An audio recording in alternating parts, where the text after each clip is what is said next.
Sama seperti Ruth ketika kita mengakui bahwa Allahmu adalah Allahku gitu, bahwa Tuhan Yesus adalah Allah kita yang menebus kita dan kita unite dan segala yang menjadi kutuk menjadi berkat gitu. Aku sangat suka itu gitu. Maksudnya ada kesempatan untuk semua orang gitu. And ketika kita dimateraikan oleh Roh Kudus, kita juga memiliki jaminan.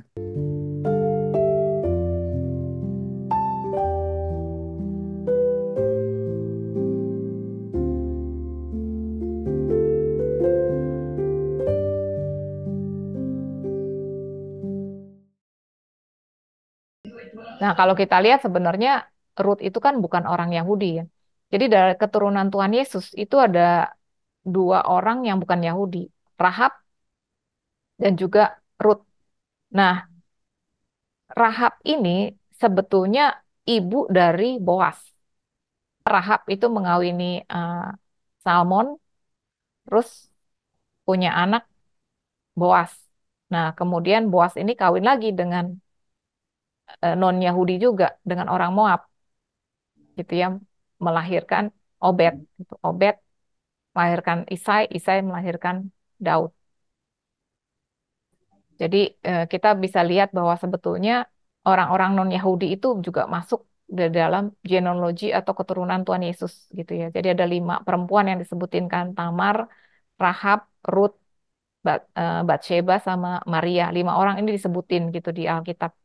Dan dari 5 ini Rahab itu kan prostitut ya. Dia yang tadinya pelacur tinggal di eh, pintu gerbang Yeriko gitu ya. Nah, terus Ruth itu orang Moabite, orang Moab gitu. Jadi sebetulnya ill-reviewed ya. Jadi reputasinya juga kurang baik. Tapi itulah kasih karunia Tuhan ya. Bahkan orang-orang yang sepertinya tidak layak, tapi dilayakkan untuk jadi ibu-ibu, jadi keturunan Yesus. Rita, thank you ya. Ini apa eh, bagus banget kan karena jadinya dijelaskan bahwa ya benar Tuhan tuh Maha Pengasih dan Penyayang ya. Maksudnya selalu ada harapan buat semua orang, nggak peduli seberapa udah jahatnya, udah nggak berharganya, bahkan udah dikutuk pun Tuhan ampunin gitu kan. Mhm. Termasuk tadi yang Yahudi dan non Yahudi itu ya keselamatan tuh semuanya dari Tuhan gitu. Ya, Iya, thank you banget Rit. kan juga dikatakan keselamatan datang dari bangsa Yahudi kan di Yohanes 4 ya Tuhan Yesus juga bilang begitu ke orang Samaria. Jadi ya itu gambaran bahwa dia itulah penebus, dia itu yang menyelamatkan gitu. Jadi ya itu juga masih ada harapan orang Moab, Ruth yang orang Moab, keturunan yang dikutuk gitu istilahnya kan.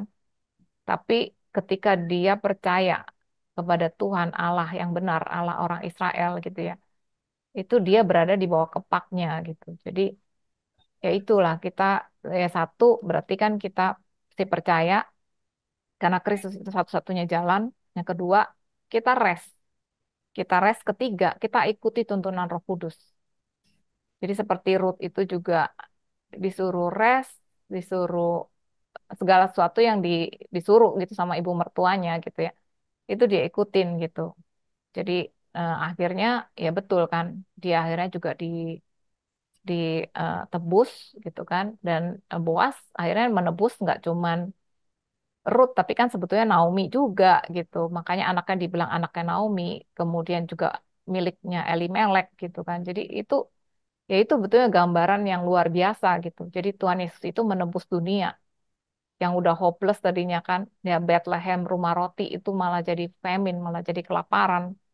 Tapi akhirnya balik lagi gitu. Akhirnya eh, dikembalikan dan Boas itu orang yang kaya dan dia nggak cuma kaya, dia dia kerabat terdekat dan dia mau gitu. Dia willing loh. Dia mau gitu bahkan menikahi seorang janda gitu kan. Ruth itu kan janda gitu jadi eh, orang Moab pula gitu. Jadi yang sebetulnya mungkin reputasinya dia juga orang mungkin apa gimana ya orang ngelihat dia kamu tuh orang kaya luar biasa kayaknya gitu tapi dia ngawini Ruth yang janda orang Moab pula gitu tetapi dari keturunan dia yang dipilih untuk melahirkan akhirnya juru selamat Tuhan Yesus gitu jadi ya itu luar biasa banget sebetulnya kan eh, pekerjaan Tuhan di situ kita bisa lihat Nah, itu makanya kita eh, jangan takut, jangan khawatir, jangan hopeless. Kita punya penebus yang luar biasa.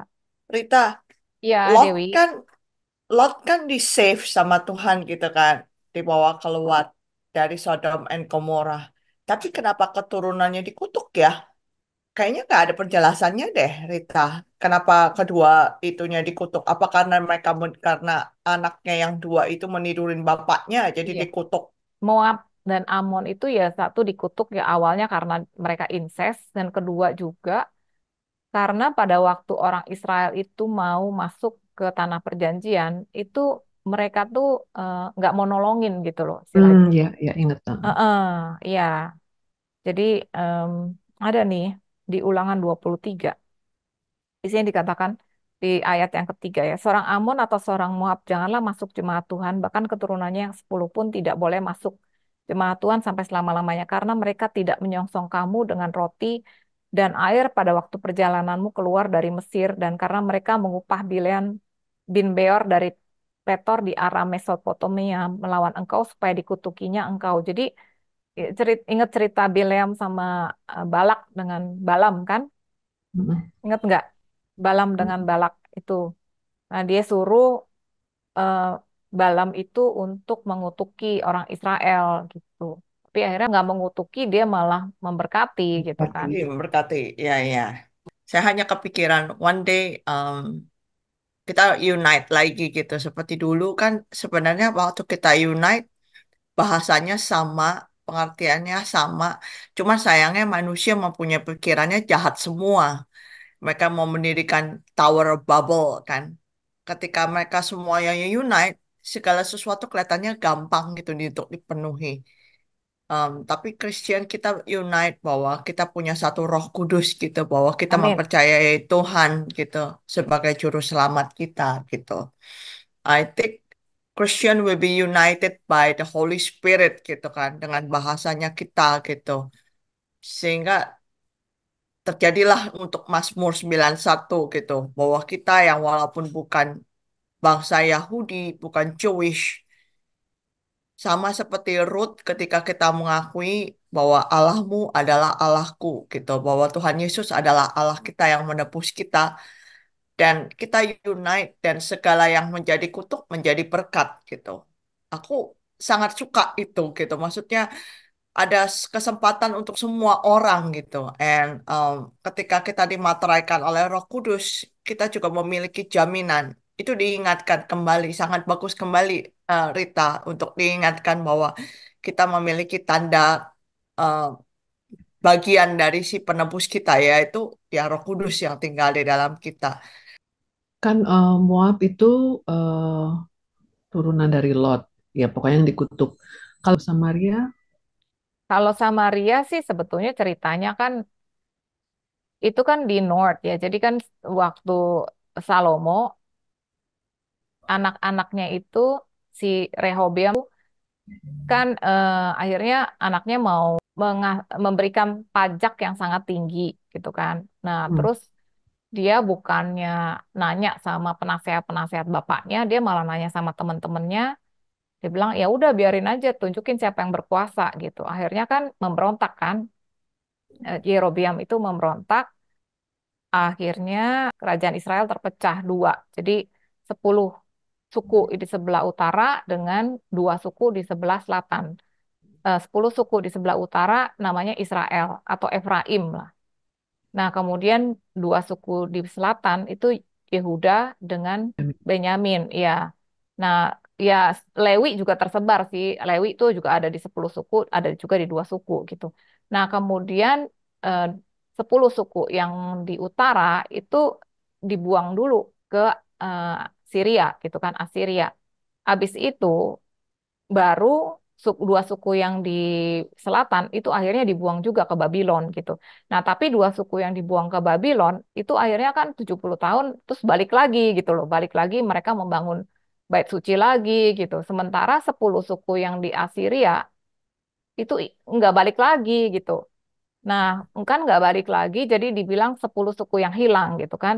Nah, nggak balik lagi, tapi sebetulnya masih ada remnant. Jadi sisa-sisa dari nggak semua orang itu dibuang ke Assyria, jadi orang-orang yang miskin, yang cacat, itu tuh nggak dibawa gitu. Nah, mereka yang sisa di situ, yang remnant itu, mereka kawin mengawinkan dengan penduduk-penduduk. Jadi akhirnya orang-orang Assyria itu juga naruh orang-orang lain di tanah itu gitu. Mereka saling kawin mengawinkan. Nah, terjadilah suku Samaria, namanya orang Samaria gitu. Hmm. Jadi orang Samaria ini seperti half breed gitu ya. Nah, orang Israel itu despise gitu, memandang rendah karena mereka tuh nggak pure orang Israel gitu. Terus dia bilang Tauratnya juga beda. Terus gunungnya juga mereka punya gunung sendiri, mereka punya bait suci sendiri gitu kan. Jadi mereka saling inilah saling benci lah gitu. Nah, itulah orang-orang Samaria gitu. Jadi sebetulnya mereka half breed ya, ya orang Israel yang udah kawin mengawinkan dengan bangsa-bangsa lain ketika sebagian besar dari mereka itu dibuang ke Assyria. Jadi darah Israel mungkin kecil gitu ya, sekian persen gitu ya. Mungkin, mungkin. Dan juga yang remnant itu kan sebetulnya juga ya orang-orang yang mungkin ya uneducated, orang-orang miskin gitu kan. Nah, terus kawin mengawinkan dengan bangsa-bangsa lain. Jadi terus yang dua suku yang balik ke Yerusalem, ke Israel, ke Yehuda, ke tanah Yehuda, itu mereka menganggap rendah orang-orang Samaria. Dan orang-orang Samaria juga sebel lah digituin gitu kan. Kesal juga gitu. Jadi akhirnya mereka punya imam besar sendiri, mereka punya bait suci sendiri gitu, tempat menyembah sendiri gitu. Apa untuk hari ini itu topik yang sangat bagus sekali. Tiba-tiba dalam hati aku tuh ditaruh pertanyaan kan tadi Rita sempat bicara mengenai Yohanes 4. Nah, di Yohanes 4 itu ada tulisan bahwa orang Yahudi tidak bergaul dengan orang Samaria.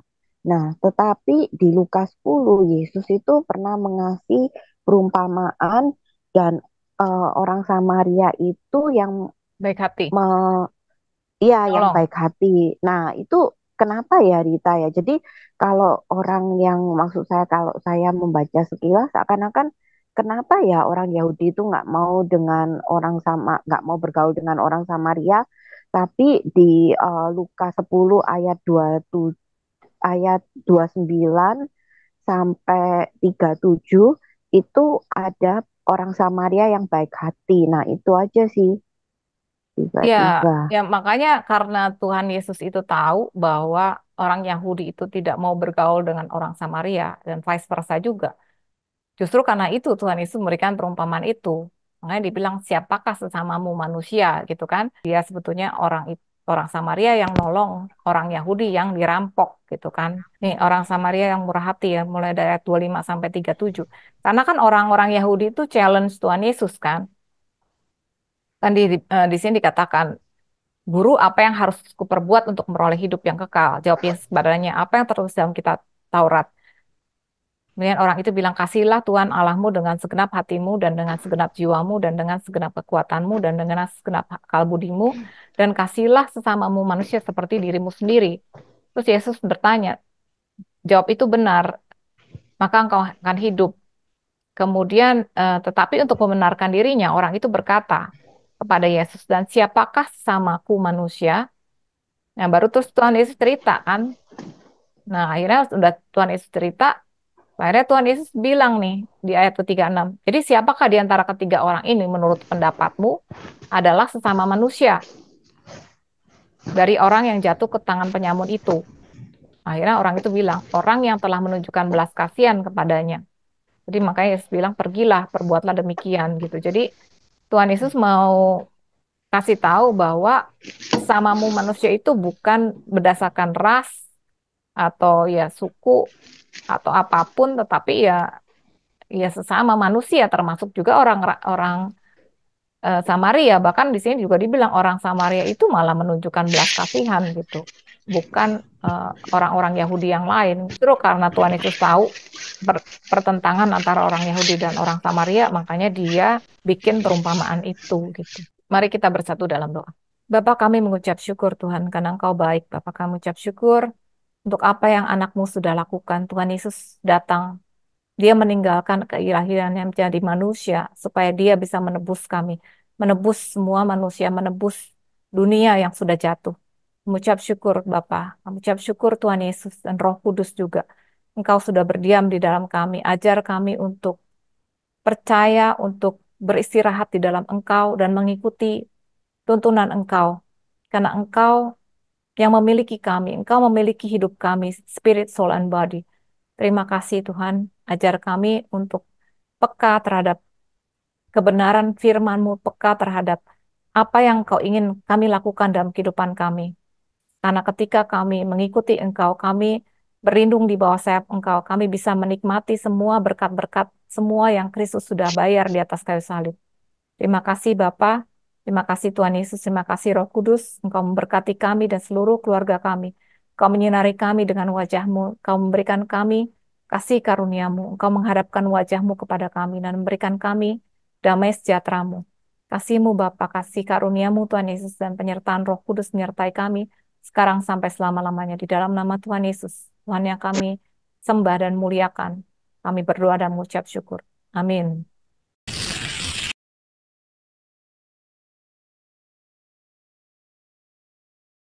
Kuda putih itu melambangkan penyesatan. Kemudian kuda merah melambangkan peperangan. Terus kuda hitam itu melambangkan kelaparan. Kemudian kuda yang belang-belang melambangkan kematian. Nah, sebetulnya dari sini kita bisa lihat bahwa semua permasalahan ini itu solusinya ada di dalam apa yang Kristus lakukan selama dia di bumi. Dan kita bisa lihat juga nubuatan-nubuatan yang diberikan oleh Yakub kepada anak-anaknya, terutama Yehuda, Ruben, Efraim, dan Dan. Halo semuanya, salam sejahtera, dan semoga semua dalam keadaan sehat. Selamat berjumpa dalam Grace for Indonesia. Nama saya Rita. Saya dan teman-teman adalah bagian dari kelompok sel yang bernama Sola Gracia Life Group. Kami berasal dari gereja yang berbeda-beda, dan kami berkumpul secara rutin dari tahun 2014. Di Life Group ini, kami sama-sama belajar firman Tuhan dan membahas hal-hal simpel dalam hidup kami sehari-hari. Bagaimana menghadapi tantangan hidup, dan kami saling mendukung satu sama lain. Dan kami melihat dan merasakan bagaimana Tuhan bekerja luar biasa dalam kehidupan kami, mengubahkan kami dan mengubah keadaan kami secara luar biasa. Awalnya kami berkumpul secara offline, tetapi sejak pandemi komsel kami menjadi online, tambahan lagi beberapa anggota kami pindah ke luar negeri. Jadi memang lebih mudah pertemuan online. Kemudian timbul ide untuk merekam sesi live group kami dan membagikannya kepada kalian semua, supaya kalian juga bisa mengerti dan mengalami kebaikan-kebaikan Tuhan. Dalam setiap pertemuan live group, kami punya satu topik bahasan, dan setiap topiknya kami bagi menjadi beberapa sesi video. Kalau kalian punya pertanyaan seputar topik yang kami bahas, atau ada topik menarik yang ingin kami bahas dalam pertemuan selanjutnya, ataupun kalian memiliki prayer request untuk didoakan, silakan masukkan dalam komen. Kami berharap apa yang kami sharingkan bisa memberikan semangat dan pengharapan, karena kita punya Tuhan yang luar biasa. Kalau video ini memberkati kalian, tolong di like, subscribe, dan di share, supaya menjadi berkat juga buat banyak orang. Terima kasih, Tuhan Yesus memberkati.